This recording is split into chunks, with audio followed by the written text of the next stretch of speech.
Hello everyone, way to humanities में आप सबका बहुत बहुत स्वागत है। आज की वीडियो में हम केदारनाथ अग्रवाल की कविता बसंती हवा के 2 मार्क्स के लिए पूछे जाने वाले प्रश्नों पर चर्चा करेंगे। इस कविता की विस्तृत व्याख्या भी मेरे चैनल पर अवेलेबल है। डिस्क्रिप्शन में क्लास 11 सेमेस्टर 2 हिंदी की प्लेलिस्ट दी गई है। आप उस प्लेलिस्ट में जाकर सारे चैप्टर्स के एक्सप्लेनेशन और क्वेश्चन आंसर्स प्राप्त कर सकते हैं। तो चलिए स्टार्ट करते हैं इस चैप्टर के इम्पोर्टेंट 2 मार्क्स के लिए पूछे जाने वाले प्रश्न उत्तर। पहला प्रश्न है, कवि ने बावली और मस्त मौला किसे कहा है और क्यों कहा है? उत्तर है, कवि ने बसंती हवा को बावली और मस्त मौला कहा है क्योंकि वह जहां चाहती है वह वहां चली जाती है और हमेशा मस्त रहती है। अगला प्रश्न है, बड़ी ही निडर हूं पंक्ति में किसे निडर कहा गया है और क्यों? उत्तर है, पंक्ति में बसंती हवा को निडर कहा गया है क्योंकि उसे ना तो कोई चिंता है और ना ही किसी का डर है। अगला प्रश्न है, कवि बसंती हवा को कैसा मुसाफिर बताते हैं और क्यों? उत्तर है, कवि बसंती हवा को अजीब मुसाफिर कहते हैं क्योंकि वह बिना किसी उद्देश्य के जहां तहां घूमती रहती है। अगला प्रश्न है, बसंती हवा कहां कहां से होकर गुजरती है? उत्तर है, बसंती हवा शहर, गांव, बस्ती, नदी, रेत, निर्जन, हरे भरे खेत तथा पोखर से होकर गुजरती है। अगला प्रश्न है, बसंती हवा किन पेड़ों पर चढ़कर शरारत करती है? उत्तर है, बसंती हवा महुआ के पेड़ पर चढ़कर उसे थपथपाती है और आम के पेड़ पर चढ़कर उसे झकझोर देती है।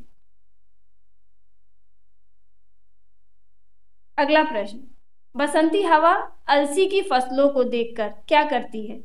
उत्तर है, बसंती हवा अलसी के कलसी के आकार के फूलों को अपने झोंकों से हिलाकर गिराने का प्रयास करती है।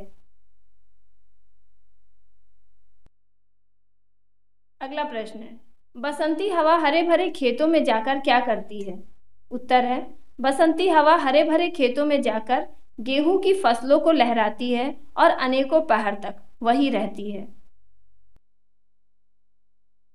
अगला प्रश्न है, बसंती हवा गेहूं के खेतों से निकलकर कहां कहां जाती है? उत्तर है, बसंती हवा गेहूं के खेतों से निकलकर अलसी, सरसों तथा अरहरी के खेतों में जाती है। अगला प्रश्न है, बसंती हवा खुद को हारा हुआ क्यों समझती है? यहाँ पर एक और क्वेश्चन है, इसी हार को पा हिलाई न सरसों, बसंती हवा किससे हार जाती है और कैसे हार जाती है? उत्तर है, बसंती हवा अपने झोंकों से अलसी के फूलों को गिराने की कोशिश करती है लेकिन वह उन्हें गिरा नहीं पाती, अतः वह खुद को हारा हुआ समझती है। अगला प्रश्न है, बसंती हवा को देखकर कौन लजा जाता है? बसंती हवा उसके साथ क्या शरारत करती है? उत्तर है, बसंती हवा को आते देख अरहर के खेत लजा जाते हैं। बसंती हवा अपने झोंकों से अरहरी के पौधों को रास्ते पर आते हुए एक पथिक पर ढकेल देती है। अगला प्रश्न, किया कान में कू, पंक्ति में कू का क्या अर्थ है और कौन किसके कान में कू करता है? उत्तर, कान में कू करने का अर्थ है जोर से आवाज करना। बसंती हवा अपने झोंकों से शोर मचाते हुए आम के पेड़ पर चढ़कर उसके कान में कू की आवाज करती है। अगला प्रश्न, हंसी जोर से मैं, पंक्ति में कौन हंसता है और उसके हंसने का क्या प्रभाव पड़ता है? उत्तर है, बसंती हवा जोर से हंसती है और उसके हंसने पर सभी दिशाएं, हरे भरे लहलहाते खेत, प्यारी सी लगने वाली चमचमाती धूप और पूरी सृष्टि हंसने लगती है। अगला प्रश्न है, बसंती हवा हार मानकर कहाँ चली जाती है? वहां जाकर वह क्या करती है? उत्तर है, बसंती हवा हार मानकर सरसों के खेतों में चली जाती है। वहां जाकर वह उन्हें ना तो हिलाती है और ना ही झुलाती है। अगला प्रश्न, बड़ी बावली हूं बड़ी मस्त मौला, बावली और मस्त मौला का क्या अर्थ है? उत्तर है, बावली का अर्थ है पगली तथा मस्त मौला का अर्थ है हमेशा खुश और मस्त रहने वाली। यहाँ पर ये शब्द बसंती हवा के लिए प्रयोग किए गए हैं।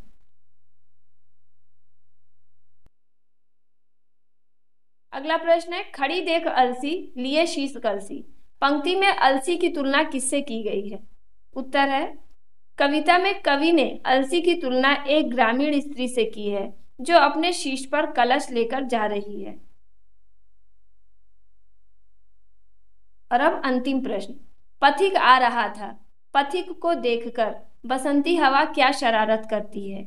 एक और क्वेश्चन है, बसंती हवा अरहरी के खेतों में जाकर क्या शरारत करती है? उत्तर है, बसंती हवा जब अरहरी के खेतों में जाती है तो आते हुए पथिक को देखकर उसके मन में शरारत सूझती है और वह अपने झोंकों से अरहरी की फसलों को आते हुए पथिक पर ढकेल देती है। फिर वह जोर जोर से हंसने लगती है। तो यहीं पर केदारनाथ अग्रवाल की कविता बसंती हवा के 2 मार्क्स के लिए पूछे जाने वाले प्रश्न समाप्त होते हैं। उम्मीद करती हूँ कि ये प्रश्न आपके आने वाले एग्जाम्स में बहुत ही ज़्यादा यूजफुल साबित हो। वीडियो पसंद आई हो तो इसे लाइक कीजिएगा और अपने डाउट्स को कमेंट कीजिएगा।